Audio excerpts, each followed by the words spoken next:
అందరికీ నమస్కారం. నేను మీ శ్రీనివాసరావు. ఈరోజు వైసీపీ వాళ్ళు చేస్తున్న ప్రచారాలు, రెండు కార్యక్రమాలు తీసుకుంటే ఎలా ఉందంటే దొంగే దొంగ దొంగ అని నడిచాడంట, అలా ఉందన్నమాట. ఈరోజు ప్రైవేట్ మెడికల్ కాలేజీలను ప్రైవేటీకరణ చేస్తున్నారని చెప్పి ఒక 1 కోటి సంతకాల సేకరణ పేరుతో ఒక కార్యక్రమాన్ని తీసుకున్నారు. అయ్యా బాబు, ఒక మాటలో చెప్తాను, ఎందుకంటే దాని గురించి జనాలకు అందరికీ తెలుసు. మీరు ఎన్ని చెప్పినా కూడా ప్రజలు నమ్మే పరిస్థితుల్లో లేరు. మీరే 108 జీవో రిలీజ్ చేసి మొట్టమొదటిసారిగా ప్రభుత్వ కళాశాలల్లో 50% సీట్లను, అంటే ప్రైవేట్ కాలేజీ వాళ్ళు అమ్ముకున్నట్టు బి కేటగిరీ, సి కేటగిరీ, అదేవిధంగా ఎన్ఆర్ఐ కోటా పేరుతో 15% సీట్లను దాదాపు సంవత్సరానికి 20 లక్షల లాగు 5 ఏళ్లకు దాదాపు 1 కోటి రూపాయలకు అమ్మకానికి పెట్టారు. అంటే ప్రైవేట్ కాలేజీలు ఏ విధంగా ఫీజులు వసూలు చేస్తారో ఆ విధంగా మీరు వసూలు చేసేవాళ్ళు. భారతదేశంలో ఎక్కడ కూడా ప్రభుత్వ కళాశాలల్లో ఈ విధంగా బి కేటగిరీ సీట్లు, యాజమాన్య కోటా సీట్లు, ఎన్ఆర్ఐ కోటా సీట్లు లేవు. ఎన్ని సీట్లు గవర్నమెంట్ కాలేజీలో ఉంటే అన్ని సీట్లు కౌన్సిలింగ్లోనే పేద విద్యార్థులకు, మెరిట్ విద్యార్థులకు వచ్చేది. అటువంటి మీరు ఈరోజు ప్రభుత్వ కళాశాలలను త్వరితగతిన నిర్మాణం పూర్తి చేసి దానికి కావాల్సిన ఇన్ఫ్రాస్ట్రక్చరు తొందరగా పూర్తి చేసి ఎక్కువ మెడికల్ కాలేజ్ సీట్లు ప్రజలకు అందుబాటులో తేవాలి, పేద ప్రజలకు వైద్య సౌకర్యాలను ఇంకా మెరుగుపరచాలన్న ఉద్దేశంతో చంద్రబాబు నాయుడు గారు పీపీపీ అనే పద్ధతిని ఈరోజు ఎక్కడైతే ఇది విజయవంతమైందో, అంటే ఇప్పుడు నేషనల్ హైవేస్ తీసుకోండి, పీపీపీలో నిర్మించినవి దాదాపు 32 ఏళ్ళు, 20 ఏళ్ళు అనుకుంటా. 20 ఏళ్ళ కాంట్రాక్ట్ తర్వాత ఆటోమేటిక్గా ప్రభుత్వానికి ఆ రోడ్లను అప్పచెప్తారు, ప్రైవేట్ వాళ్ళు నిర్మించినవి. అదేవిధంగా ఈరోజు ఇతర రాష్ట్రాల్లో చాలా ప్రాజెక్టులు కూడా ఈ విధంగా నిర్మించి ఆ తర్వాత మనకు ప్రభుత్వానికి స్వాధీనం చేశారు. ఇది మీరు తెలుసుకోకుండా మీకు తెలియదా, లేదా మీ అమాయకత్వమా, ప్రజలను మభ్యపెట్టాలనుకుంటున్నారా?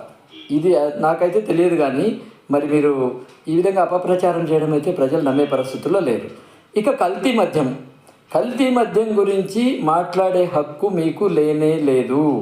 ఎందుకంటే కల్తీ అంటేనే అది మీ ప్రభుత్వానికి మారు పేరు. అంటే కల్తీ అనే పదానికి ఏదైనా ఇంకొక పదం ఏదైనా ఉందా అని వెతికితే అది 5 ఏళ్ల వైఎస్ఆర్సీపీ ప్రభుత్వం అని తెలుస్తుంది. పవిత్రమైన తిరుమల లడ్డూను కూడా కల్తీ చేసినటువంటి దౌర్భాగ్యమైన పరిస్థితి మీ ప్రభుత్వంలో వచ్చింది. స్వయాన తిరుమల ప్రసాదాన్ని మహాప్రసాదంగా తీసుకున్నటువంటి లడ్డూలో కూడా మీరు నెయ్యిని కల్తీ చేసి ఈరోజు ఆ తిరుమల ప్రసాదాన్ని కూడా అపవిత్రం చేసినటువంటి పాపులు మీరు. మరి అలాంటిది మీరు కల్తీ గురించి మాట్లాడే హక్కు ఎక్కడుంది? ఇక మద్యానికే వద్దాం. మీరు గత 5 ఏళ్లలో అమ్మిన బ్రాండ్లన్నీ కూడా నకిలీ బ్రాండ్లే, జే బ్రాండ్లే. ఎందుకంటే ఏవి కూడా మంచి బ్రాండ్లు ఏవి కూడా ఆంధ్రప్రదేశ్లో దొరకలేదు. అందుకే బార్డర్లో ఉన్నటువంటి వాళ్ళందరూ తెలంగాణకి వెళ్ళి అక్కడ మందుబాబులు తాగి మళ్ళీ ఆంధ్రాకి వచ్చేవాళ్ళు, ఎందుకంటే వాళ్ళకి కావాల్సిన బ్రాండ్లు ఇక్కడ లేవని. అదేవిధంగా జంగారెడ్డిగూడెంలో 35 మంది దాకా కల్తీ మద్యాన్ని తాగి చనిపోతే మీ ప్రభుత్వంలో ఆ రోజు ఎలాంటి విచారణ కూడా చేయలేదు.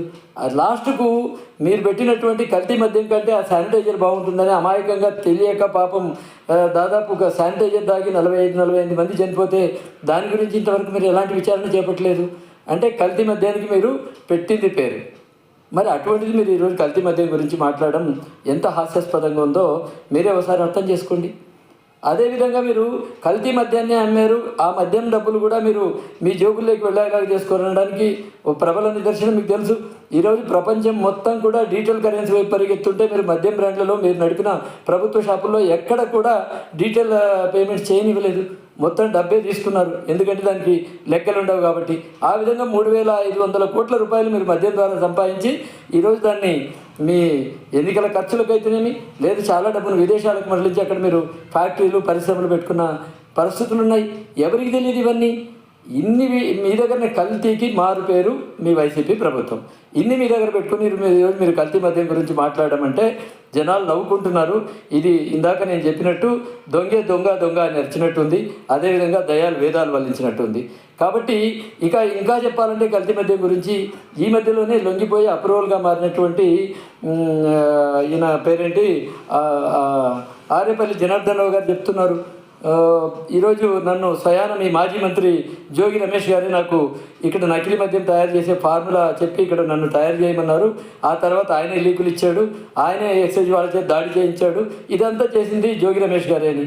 మరి దానిపైన మా ప్రభుత్వం చాలా స్పష్టంగా ఉంది, నకిలీ మద్యాన్ని ప్రోత్సహించదు, నకిలీ మద్యం పట్ల మాకు ఒక చిత్తశుద్ధి ఉంది. కాబట్టి మేము పొరపాటున కూడా నకిలీ మద్యాన్ని మా కూటమి ప్రభుత్వం ఎంకరేజ్ చేయదు, అదేవిధంగా మా ముఖ్యమంత్రి గారు ఎంకరేజ్ చేయరు. కాబట్టి వెంటనే నలుగురు సభ్యులతో ఒక సిట్ను ఏర్పాటు చేసింది. అదేవిధంగా నకిలీ మద్యం ఏ షాపుల్లో కూడా అమ్మకూడదు, అదేవిధంగా నకిలీ మద్యాన్ని ఈజీగా కనిపెట్టేయాలనే ఉద్దేశంతో ఈరోజు భారతదేశంలోనే ఎక్కడ లేని విధంగా ఇప్పుడు ప్రతి మద్యం బాటిల్ పైన ఒక క్యూఆర్ కోడ్ ఏర్పాటు చేసి ఆ యొక్క దాన్ని ఆలోగ్రామ్నో క్యూఆర్ కోడ్నో ఈరోజు సురక్ష యాప్ అని ఒక యాప్ను పెట్టాం. యాప్ ద్వారా మీరు ఎవరైతే కొంటున్నారో మద్యాన్ని వాళ్ళు స్కాన్ చేశారంటే వెంటనే ఆ మద్యం ఏ కంపెనీ తయారు చేసింది, దాని ధర ఎంత, దాని బ్యాచ్ నెంబర్ ఏంటి, అమ్ముతున్న షాపు ఎవరు అమ్ముతున్నారు, ఏ షాప్కి వెళ్ళింది, ఇన్ని వివరాలు, అది నకిలీదా మంచిదా అని చెప్పి అన్ని వివరాలు దాంట్లో వస్తున్నాయి. మరి ఇంతకంటే ఏం కావాలి చెప్పండి? ఈరోజు నకిలీ మద్యాన్ని ప్రభుత్వం ఒకవేళ ఎంకరేజ్ చేయాలనుకుంటే ఇలాంటి పద్ధతులు ప్రవేశపెడతారా? మీకు ఎప్పుడైనా ఇలాంటి ఆలోచన వచ్చిందా? ఒక్కసారి మీరు చెప్పండి. కాబట్టి నకిలీ మద్యాన్ని గురించి మీరు మాట్లాడే అర్హత మీకు వైసీపీ నాయకులకు కానీ మీ అధినేతకు కానీ లేదని చెప్పి నేను ఈరోజు చెప్తున్నా. మీ పార్టీకి వచ్చిన నిధులన్నీ నకిలీ మద్యం నిధులే. ఆ నకిలీ మద్యం నిధులతోనే మీరు ఎన్నికలకు వెళ్ళారు. అందుకే ప్రభుత్వం ఈరోజు ప్రజలు దాన్ని గమనించి మీకు ప్రతిపక్ష హోదా కూడా ఇవ్వలేదు. కాబట్టి ఇప్పటికైనా కూడా నాయకులకు ఎలాగూ తెలియదు, నాయకులకు ఎలాగో చిత్తశుద్ధి లేదు.